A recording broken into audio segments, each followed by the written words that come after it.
Okay, in this lecture, I'm going to uncover EDMX or Entity Data Model. So back in Visual Studio, this EDMX designer is essentially a visual representation of an XML. Let me show you its content as XML. First, we need to close this diagram because we cannot have the same file open both in the designer and in the XML editor. So close. Now we go to Solution Explorer. Right-click the EDMX file, open with XML text editor. So here's the content of our EDMX file. We have two main sections here, runtime and designer.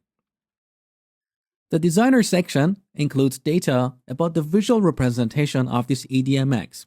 So if we zoom in the diagram, or if we move entities around, anything that we do visually will be represented here. The runtime section includes everything about our model. So let me expand that. Here we have three subsections. Storage models, which is the representation of our database. Conceptual models, which is the representation of our entities. And mappings, which is of course the mapping between these two models. This is the core of an object relational mapper like Entity Framework.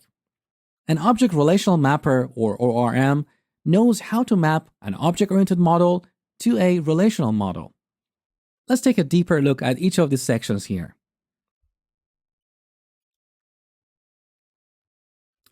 So under storage models, there is data about our database, our tables, our columns. Here is an example. So we have a table called authors, which has a primary key called author ID, and two columns, author ID and name. Author ID is of type integer. It's an identity column, and it's not nullable.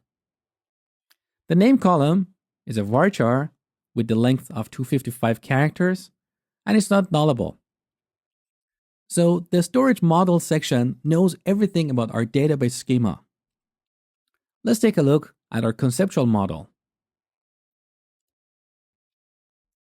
So in our conceptual model, we have an entity called author, which has a key called author ID.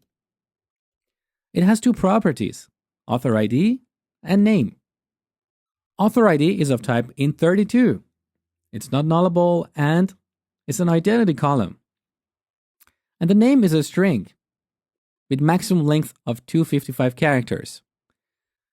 So as you see, currently our conceptual model is very close to our storage model or our database model, but it doesn't have to be.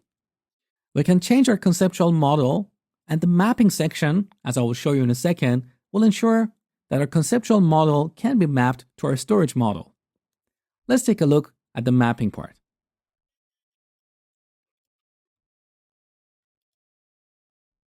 So here's an example. We have a table called authors, which is mapped to an entity called author. And here's the mapping. Author ID property is mapped to author ID column. The name property is mapped to name column.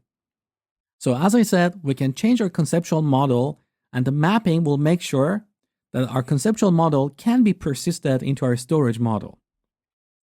So this is the essence of our EDMX. It's essentially an XML that knows everything about the database, our conceptual model, the mapping between the two, and any changes we have done in our designer. Now let's get back to our designer again. So close this. And here. So what you see currently on the designer is purely the entities. You don't see the storage model or the mapping. So how do we see them in a visual way? Well, for mapping, you right-click on an entity and select Table Mapping. So this entity is mapped to a table called Authors. We can change the mapping. We can map it to a different table if it makes sense. So we simply select it from this list. And these are all the tables in our database that our EDMX or Entity Data Model knows about. And here are the column mappings. So author ID column in the database is mapped to author ID property in our conceptual model. And here's the mapping for the name. I can choose to remove the mapping. For example, I might have a property in my conceptual model that I don't want to persist. Maybe it's a calculated property. I can simply come here and delete it. With this, we tell Entity Framework to ignore this property. Don't worry about mapping it to the database. Now I'm going to revert this back. So, map to name. So here's the mapping part. What about our storage model? Do we have a visual representation of that? Yes, we do, but it's in a different place. So let's close this.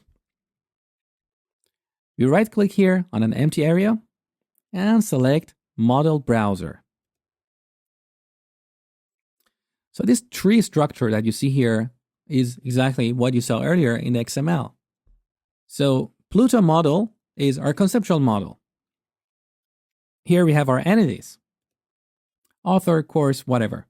You can expand it, see its properties. And under plutomodel.store, we have the storage model. So here's the list of tables and views. We have a section for stored procedures and functions, and one for constraints. We'll gradually get more familiar with these elements throughout this section. So, the takeaway from this lecture is that an entity data model is an XML that knows everything about our database model, our conceptual model, the mapping between the two, and any settings about visually representing our entities.